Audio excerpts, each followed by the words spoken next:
Welcome to the final session in this Tutor to You A Level Sociology catch-up session on socialisation.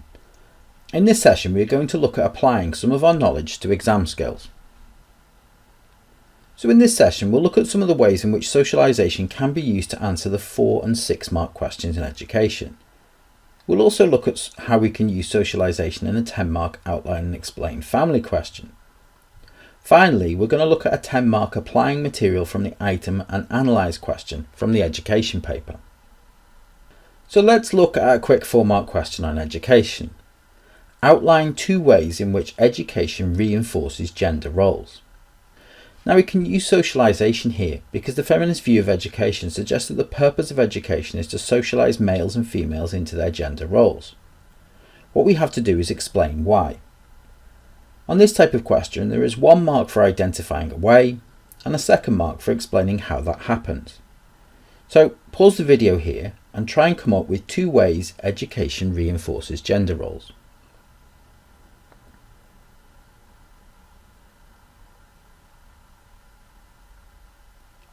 So I have a few sample responses here. Of course there will be more. Uniforms, girls and boys are socialised into the appropriate clothes for their gender. Subject choices, male and female subject domains.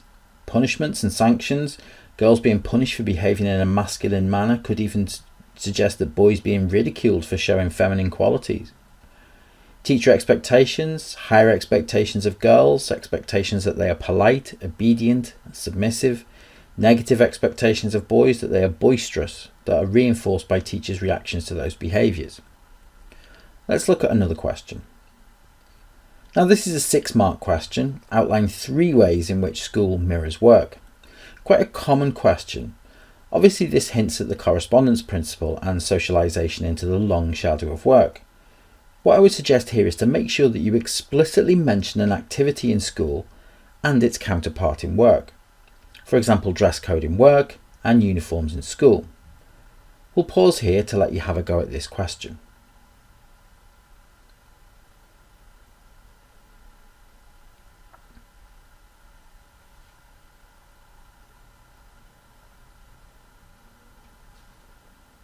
So our answers, again these are not exhaustive, you may have other answers that would get credit, but I've highlighted a few obvious ones. Hierarchies, teacher boss and student worker. The fragmentation of knowledge in work by being given a task as part of a bigger project, while in schools we never learn the full curriculum, rather take options from it. Being split into classes or departments, and control of time and work deadlines and coursework or homework deadlines. There are lots of others we could have had here, punishments, rewards, alienation, but always mention something specific in work and something specific to schools in this type of question. Let's move on to looking at a 10 mark outline and explain question on the family paper next.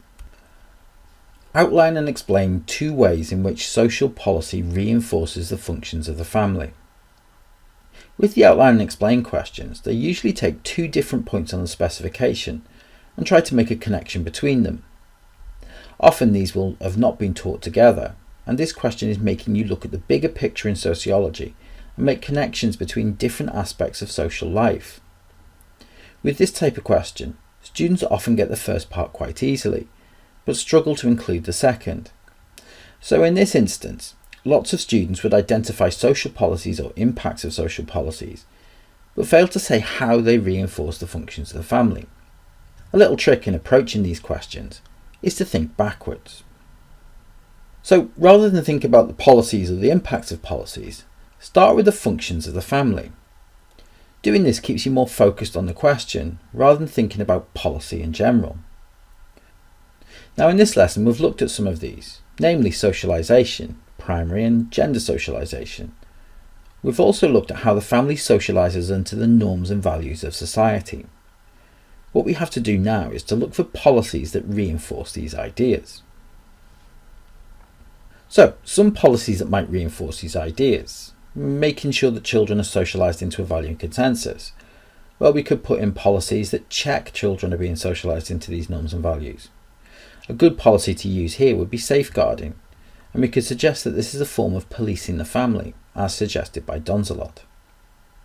For reinforcing gender roles, we can look at policies that reinforce the role of women as caregivers, for example maternity leave.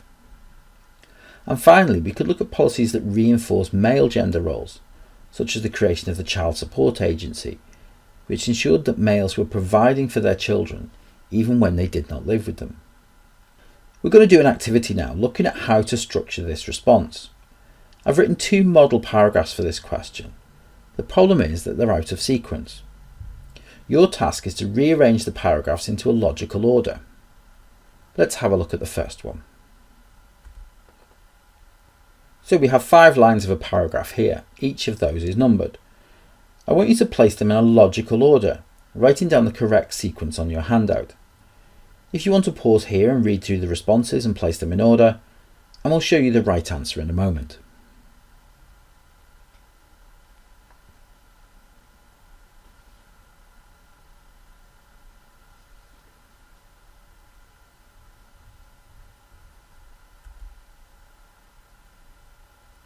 So this is the correct order. 5, 3, 4, 1, 2. What you can see is a logical pattern of explanation as to how social policy reinforces a function of the family. Let's move on to our second paragraph. Here we have another 5 lines, and again your task is to rearrange them into a logical sequence. Pause here for a moment.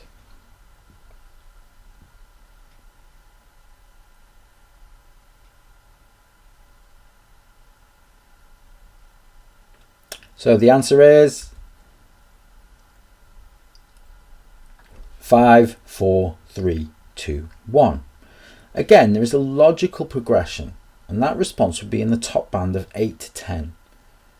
Let's move on to looking at a 10-mark apply from the item and analyse question.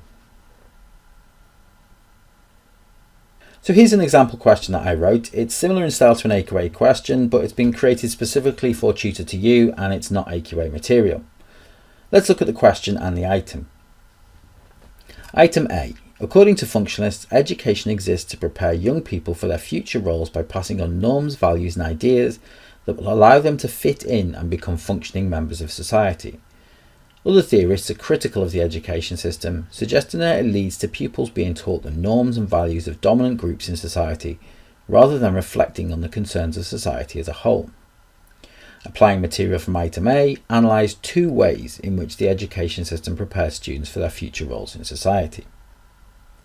Now, with a 10-mark applying from the item questions, we need to use the item to find 2 ways to answer the question, and we need to reference these explicitly. While some will say you can use synonyms or infer, you want to play it safe and pick out 2 hooks and reference them, then develop them into ways that education prepares students for their future roles. So let's pause here and we'll pick out at least 2 hooks. You can see the question and the item on your handout.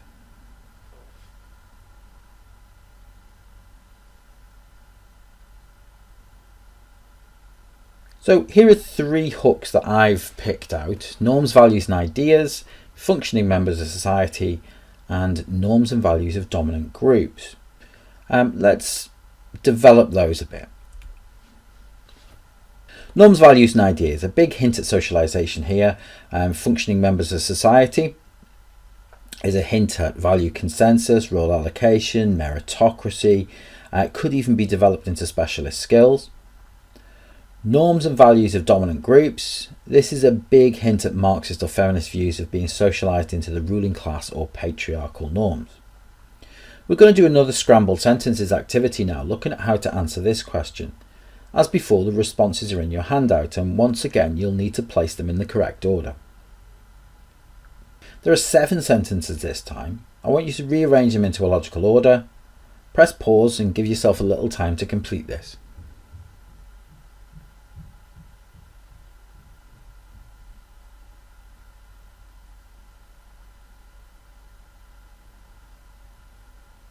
And here's our answer. 6, 2, 4, 5, 3, 1, 7. Okay, we can see that I've referenced the item in the first line. One way in which the education system prepares students for their future roles in society is through the passing on of norms, values and ideas. Then I've mentioned what the hook refers to. This refers to the process of secondary socialisation that takes place in schools. I've expanded this a little bit further. Children may have particularistic values they have learned during their primary socialisation at home. Then the education system teaches students universal values they can use in wider society. And then I've explained how this happens. This is usually administered through the hidden curriculum, teaching students the importance of obedience, conformity and hierarchies. This enables them to understand the norms and values of society and become a functioning member of society, another reference to the item here. And there's an evaluation. However, critics would suggest that this serves the needs of the ruling class and employers rather than the pupils. We could develop that point a little bit further by explaining which groups would criticise this, but that's quite a good paragraph there. Let's look at the second paragraph. There are 6 lines this time. If you want to press pause.